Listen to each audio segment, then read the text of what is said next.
You've asked for it, and here it is, a video on how to implement bindable properties so that you can create those custom controls that you've always wanted. In this video, we're going to learn what bindable properties can do for you and how to implement them. It's a little bit of magic. It's a little bit of, just typing, copy and pasting, but don't worry, I'll show you how to do it. So, to the Batmobile.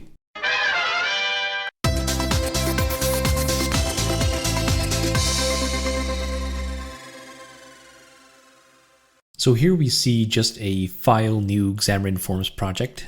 This is the template that you get out of the box when you start a new project in Visual Studio for Mac 2019 or Visual Studio 2019 on Windows. And as always, let's just start first with the title because we are going to talk about bindable. Is this going to fit? Properties sample? Is this going to fit? Well, it just makes it 2 lines. Okay, I'll take it. And what we are going to do is create our own custom control basically, and we are going to implement bindable properties on that so that you can make them reusable and apply all those data binding magic on that whenever you are using MVVM. So I'm going to remove everything here. Let's just do this, and I'm going to, let's just save this first, and hot reload will make sure that it's all gone. And what we're going to do then is I'm going to go into the solution and in my shared project, because all this, custom control, bindable properties is all something that works on the Xamarin.Forms level. So there is no specific code needed for iOS or Android. So I'm showing you this on iOS, but this will work on Android out of the box as well. So I'm going to add a new file here, and I'm going to choose a Forms content view XAML. I like to do things in XAML. You can do it all in code if that's what you want as well. If you want to model your UI in code, that's perfectly fine. I won't judge you for it, only a little bit, but I like to do it in XAML. So my custom control, here we go, and click new, and it will create us a new XAML file and of course the code behind as well. So let's just first go to the XAML actually. So this gives me a couple of errors, probably because I'm doing this while the application is running, so don't worry about that. I don't like this content thing here, but what I am going to add is just a simple stack layout with 2 labels, but this can be anything, right? Because this is your custom control.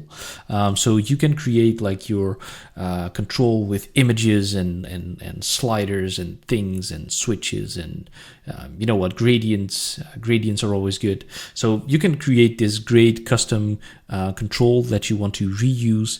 And I'm not going to focus on how to use all that because that's probably something that you already know. I'm just going to show you how to implement bindable properties on this, and the rest to create that actual awesome control, that is up to you. If you do create an awesome control, then please let me know in the comments. I'm happy to look at those because I love some custom controls. All right. So I'm going to give this a little name here. So this is going to be a title, and I'm going to also font size is going to be the actual title.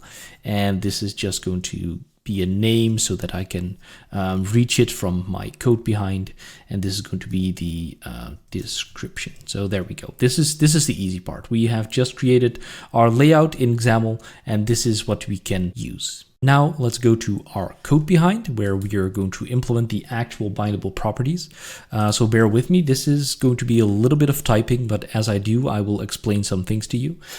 So this is going to be a public static, read only bindable property, there we go. And I'm going to name this one title text property, there we go. And we're going to say here BindableProperty.Create. So there's a couple of other things here too. If you're interested in that, like create attached, then please let me know in the comments, or create read only, that's another one. Let me know in the comments. I will do a follow-up video on this one. But for now, we're just going to focus on the plain old bindable property.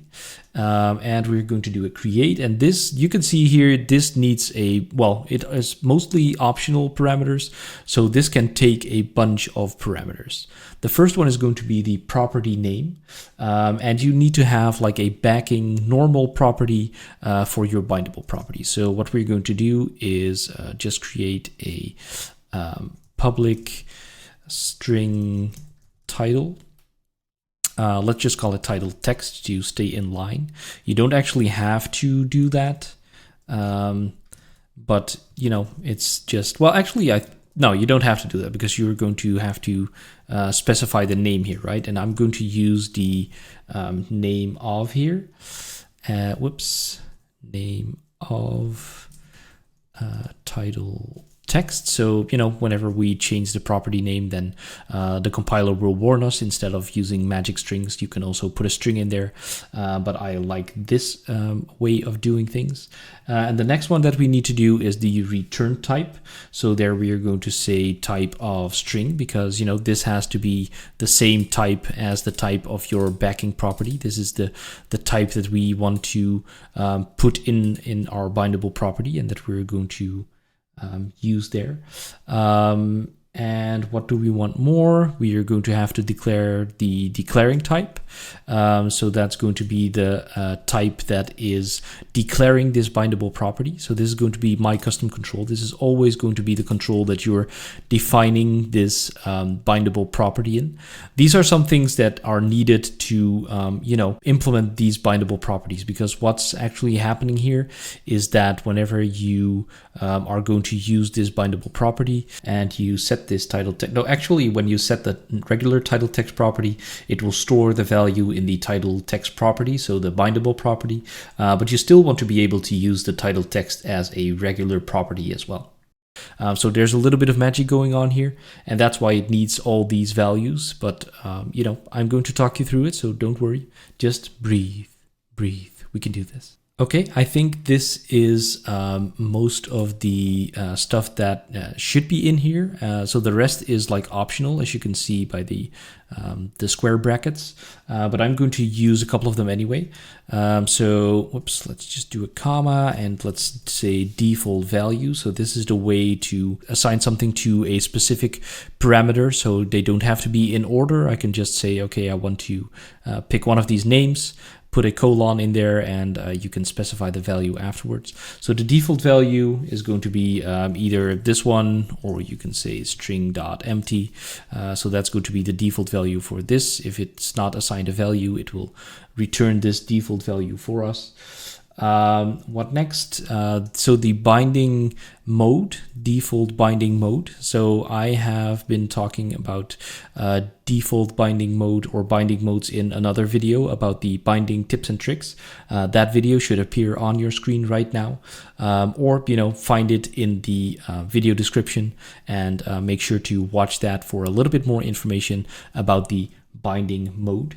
So this is just a label, so I'm going to set this binding mode to one way, which is also the default for this property, but just so you know, you can set that to anything else if that's what you want.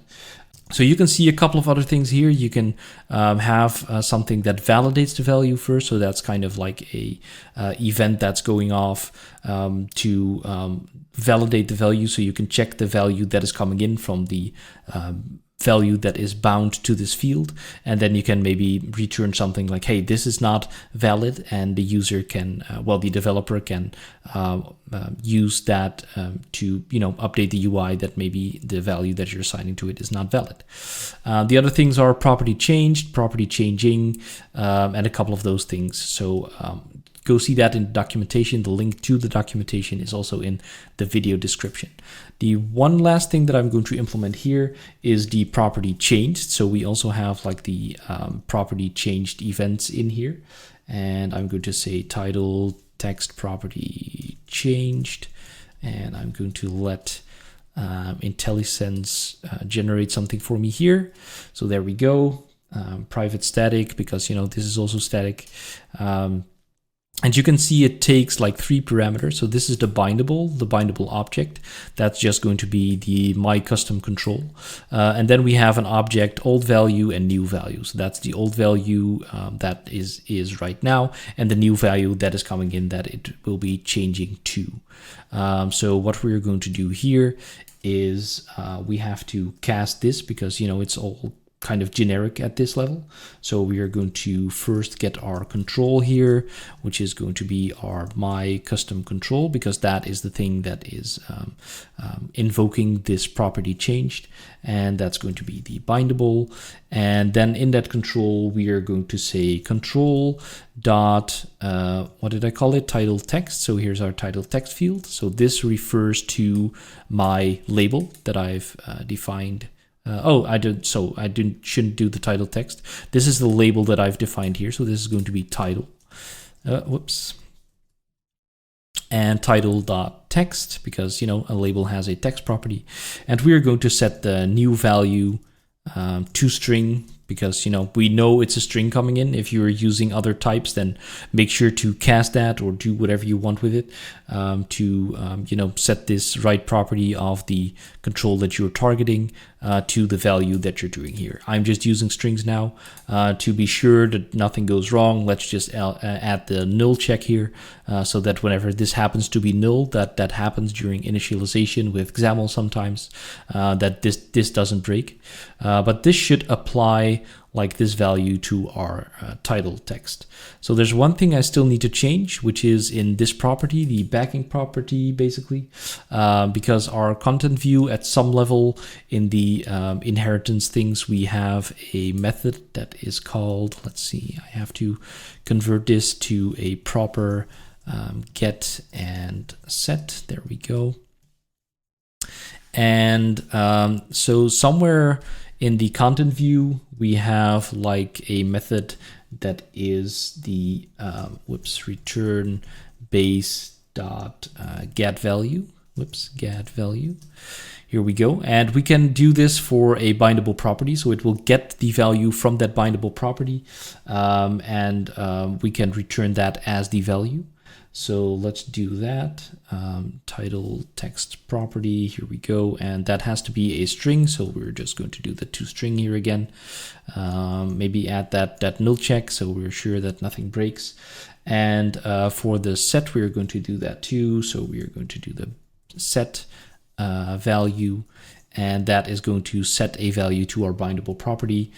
So, you know, whenever we set something directly to this property, then that will update both these fields. So that's going to be great. And this is going to be the title text property again. And what we're going to do in here is the value. It doesn't need any casting because, you know, that will sort itself out. And I think what this also does is, like, you know, notify the UI whenever a new change comes up, so that the UI will update accordingly. So now to make it also work for like the other property, because, you know, imagine that this is maybe not a label but a image control, and you want to set the source. So, you know, you have a nice control that shows a label and an image. So you can update that as well. In this case, it's just going to be like another text that we're going to show here. So I can basically just copy this. This is always a little bit tricky with bindable properties, because, you know, it's very easy to forget one of these identifiers here, and then it will hook into the wrong property. So we're going to rename this all to description text, description text property, description text property changed. I'm going to see if I can do this quickly for you so you're not just seeing me copying and pasting here. Here we go. And the last thing that I need to do is then not control.title, but control.description. .text is going to be the new value. So now our custom control is ready to go. Let's implement it in our main page. I'm going to stop this from running right now. And what I'm going to do here is say my custom control. There we go. And I'm going to let IntelliSense fix this XML/NS here. So what you need to do whenever something is in a different namespace, you will have to add like this XML namespace. And let's just call this sample and not something really long. And it will import like this namespace where our control lives, and we can just use this short notation here. So this is going to be sample my custom control. And here you will see that we suddenly have a title text, which is our new property. And I can here just both do a value like this, maybe something like my channel. And then for my second one, the description, I'm going to do a binding. So I can say binding, and let's just call this my description. There we go. And close this one. So now, of course, we need something as a binding context, which has a property of my description. So if you're kind of new to like the binding and that kind of stuff, please check out my other videos on binding, which will hopefully make it a little bit more clear. I'm going to assume you have a little bit of knowledge on what the data binding is and how to use it. So I'm going to skip over that for now a little bit. Go check out my other videos. And so what we're going to do, my description, I'm just going to create a property here, which is a public string my description. Get set. This has to be a property, very important. And I made the title say my channel, and the description will be, whoops, description, else it will go wrong. Did you subscribe yet? So, you know, something very random, maybe something you want to do right now. And then we need to set our binding context to this. So it will use this, like the main page, as our binding context, and then it will pick up on this property right here and use whatever is in that property for, you know, the value in our description text. So let's save all of these and run our sample application. And you can't see it, but I have my fingers crossed right here and hope that this will work. So here we go. Our application is coming up. And there we go, boom. So there you see our custom control, which has like my title, my channel, did you subscribe yet? I hope you did, because this video is awesome. We just implemented our first custom control with a bindable property. I hope you find this useful, and as I said, please let me know if you create any cool controls yourself. I'll be happy to see them. Let me know in the comments if you have any questions or you want other follow-up videos on this. Now you know how to implement these bindable properties all by yourself. And how was that? There's a couple of things you should know, right? But it wasn't too bad. So now you know how to implement the bindable properties all by yourself and create those custom controls, or, you know, there's probably some other use cases that you can do something useful with this. So go out, let me know in the comments what you're creating with this. And I hope you will tune in for my next video. Don't forget to like this one, subscribe to my channel, and see you next time.